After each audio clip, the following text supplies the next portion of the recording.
There are several truths. One, Africa and Africans existed with dignity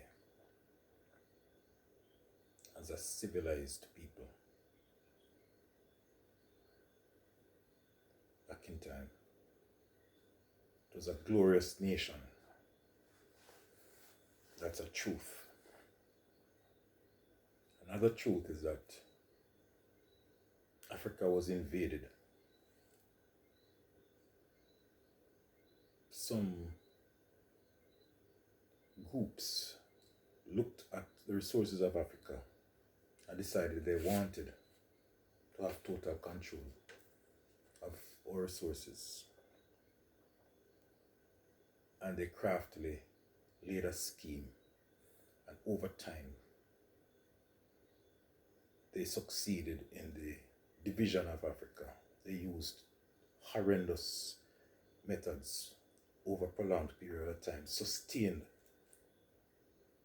attack, systemic, through racial divide,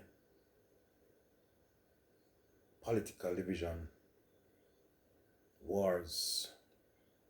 It's been the reality. That's a truth.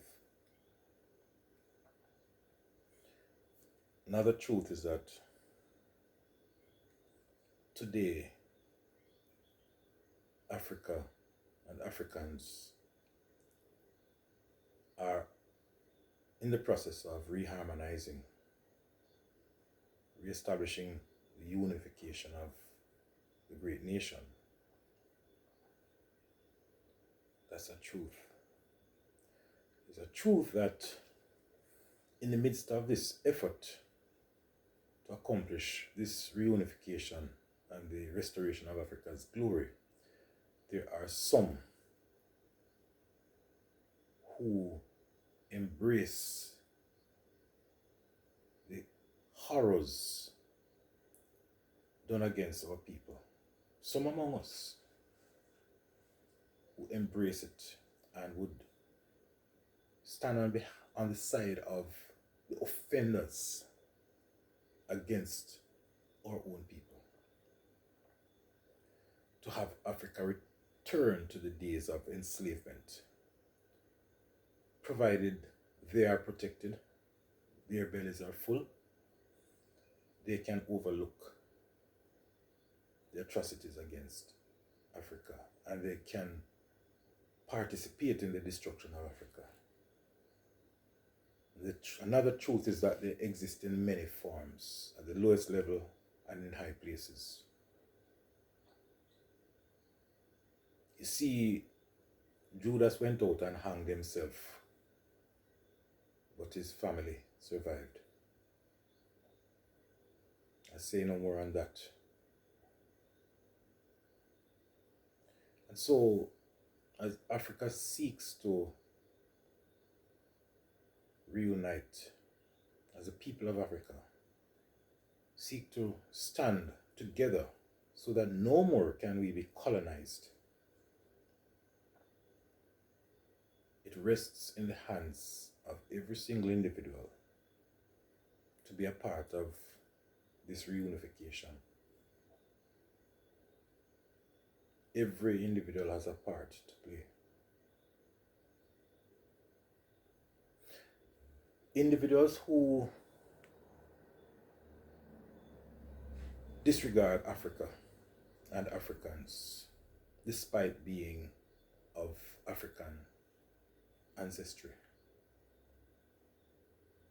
can be labeled as nothing but traitorous. And they are the thorn in the flesh of the nation. And when there's a thorn in your foot, you limp. You can't accomplish your true potential. You can't run your race to the best of your ability because you're limping. Why, I ask of the guilty ones, why do you choose to be the thorn in the flesh of the nation? Why? Why do you seek to enhance the lives of the colonial terrorists? Observing today their activities, their threatening behavior, their abusive, violent behavior is right here before your eyes. How can you embrace that and seek to bring your people back into subjugation? How? Is a question being asked of you. Africa is going to unite, and you're going to be held accountable for your actions. There are going to be consequences. Africans united are going to judge you. You're going to face the elders. You're going to face a tribunal, if you call it that. These people set up their war crimes tribunal, and it doesn't work in our favor. We are establishing that governing body that is going to oversee the dignity, the restoration of dignity of our people, improved quality of life of our people, improved standard of living, parity, fairness, restoration of honor in Africa, among Africans, and to all the ones guilty of being the thorns in the sole of the feet of our people. In whatever capacity you sit, you're going to be judged. There's going to be a jury, and you're going to have to answer, and there are going to be penalties. And remember, look at the volume of Africans.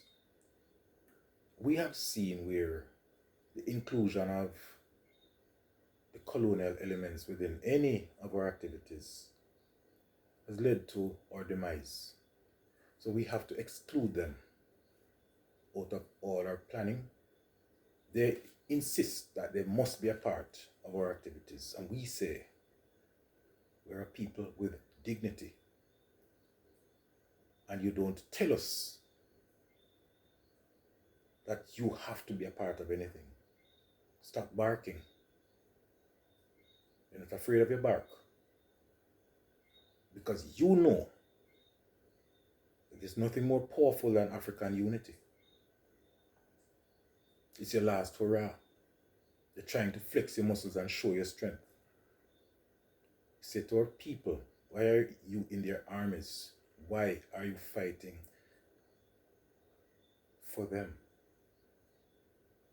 What about your nation? Where's your dignity? Where's your pride?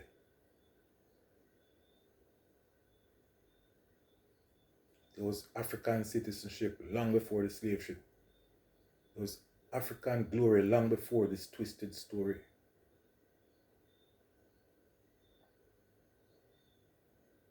You need to hear that song, African citizenship.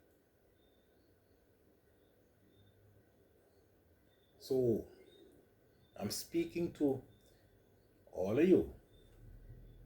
You're few. You're just a few. All of you who are on the traitorous side. Those of you who want to see the demise of Africa, who are of African descent. You're in the minority. You're a few. And you better wake up out of your slumber, snap out of that hypnosis and get back to your nation. Get back to the restoration of your dignity. Because even though you seek to betray your people, let me tell you this, the ones whom you're kneeling before, sucking up to, they don't respect you. Nobody respects a traitor, even if they benefit from your betrayal of your own people. They will enjoy the perks, the benefits of that betrayal, but they will not respect you. And after you're fulfilled their desire, then they'll discard you like used tissue. And you'll be deserving of it because your traitorous ways would have shown up and would be worthy of that kind of a reward. The humiliation, because they look you in the eyes and call you traitors, but they need you to betray your own. But they won't respect you and they'll not trust you. Because if you can betray yourself, whom can you be loyal to? I'm calling all of you who have that Judas betrayal mindset to snap out of it. Look in the mirror. Calling every African to look in the mirror and ask yourselves today, what will be my future in our nation's last?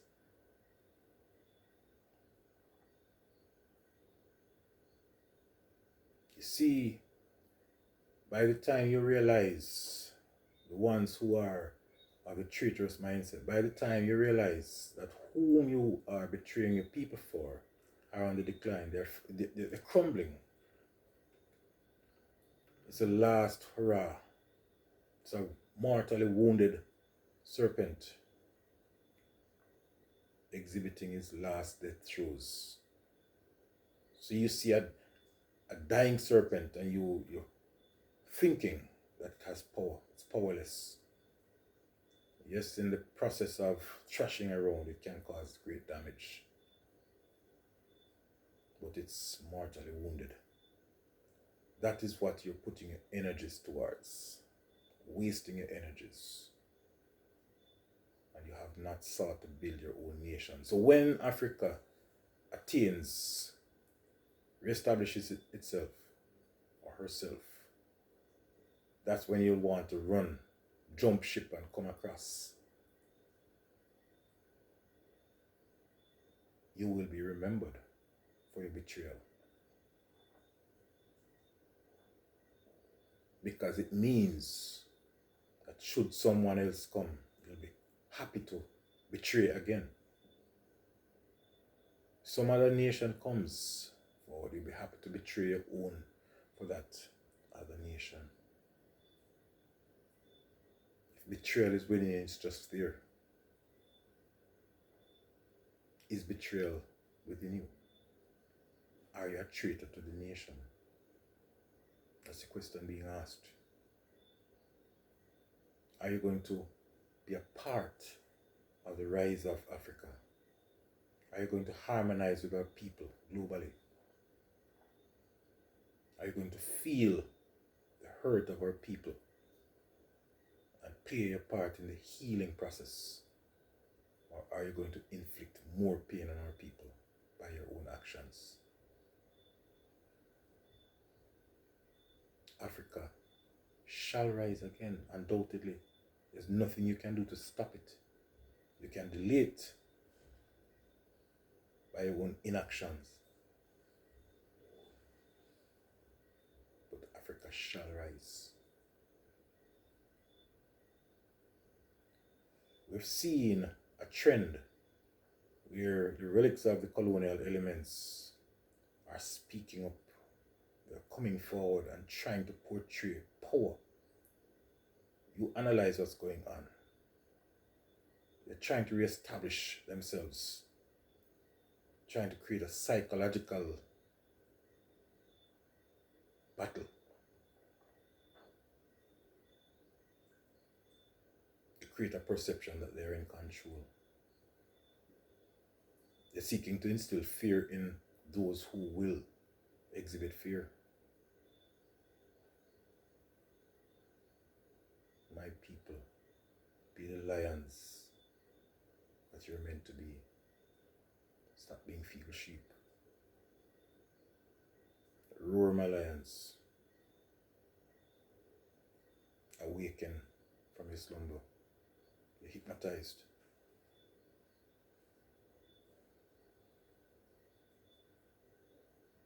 You're hypnotized. You're disillusioned. You're bound, many of you, by the cords of your old slave masters. The mental cords that bind you are those fleeting things, those snares that trap humanity. prison walls surround you and day by day leave you in insanity. If you pause and consider, you'll unravel the threads of this mystery, and in time you'll discover some shaggy down way back in history. Captive, you think you're in paradise, but captive, you're disillusioned. Call yourself a free man. See, you do not know what freedom is. Day by day, you're struggling to make ends meet because you do not know your past.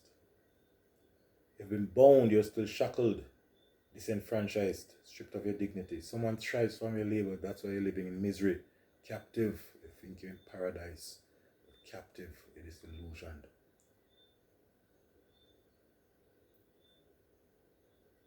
Many could perish in the self-inflicted injury by those whom you embrace. Take a look at what they're doing to the world. Why give your energy to them to constantly perpetuate that kind of evil against the world? Why? Couldn't your energies be spent in the building of your glorious homeland? Why are you giving your energies to the tools of destruction? Why? Where is your conscience? Is it seared with a hot iron? Take a look at yourselves speaking to you.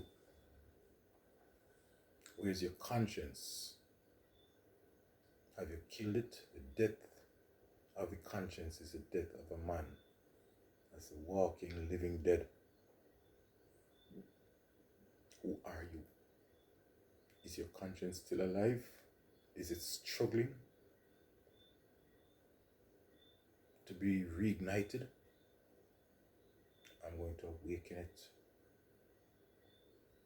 It's going to be awakened. It's going to be a transformation. National transformation. It starts with the conscience. And the things in which you glorify, or things in which you glory, are going to be like hot coals in your hand. Very soon you'll see that the vanity that you're selling your souls for wasn't worth it. Be careful, be warned.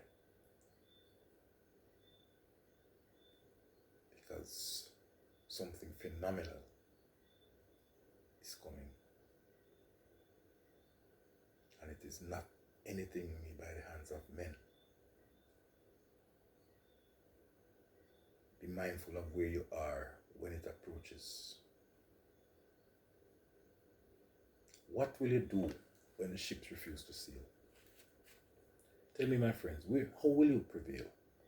The final call is nearing. We're on the verge of war. Still we're divided and scattered in lands afar. What will you do when the rations have run low? Will you be served, or will you be the first to know? A mom first serves her children before she feeds the rest. And only in your homeland will you receive the best. Pack your bags and leave captivity. Heed the story of Lot, my friend. Pack your bags and leave immorality, or you're gonna face a dreadful end. Can't say it any more plainly. It's right there before your eyes. The warning signs are right there. The conscience is screaming at you. You're deafening your ears. Your consciences are screaming, and you know they've numbered you. You're under their control. And they're taking it to a new level. Set yourselves free. Set yourselves free. Africa has been calling. She's still calling. And you're being deceived by fake news. They present the ugliest picture of your glorious homeland. Because some are mentally constipated. So they fall for the ruses, the tricks of the colonial elements. The mental constipation, the trend cannot be broken. You cannot hear the words of the prophets when they're spoken. You wallow in the lies of the evil ones around you and validate their lies, preach rubbish that they tell you. You're more like walking dead. Heed the vision of the dry bones. The matter in your head is as dead as river stones. Your minds are on a treacherous path which will never be averted until of this impending danger you are all alerted. Your systems filled with poisonous, you are intoxicated with myths and fables, very carefully calculated. Aim to keep your eyes so blind you sit in your captivity and never realize the truth, that very great reality.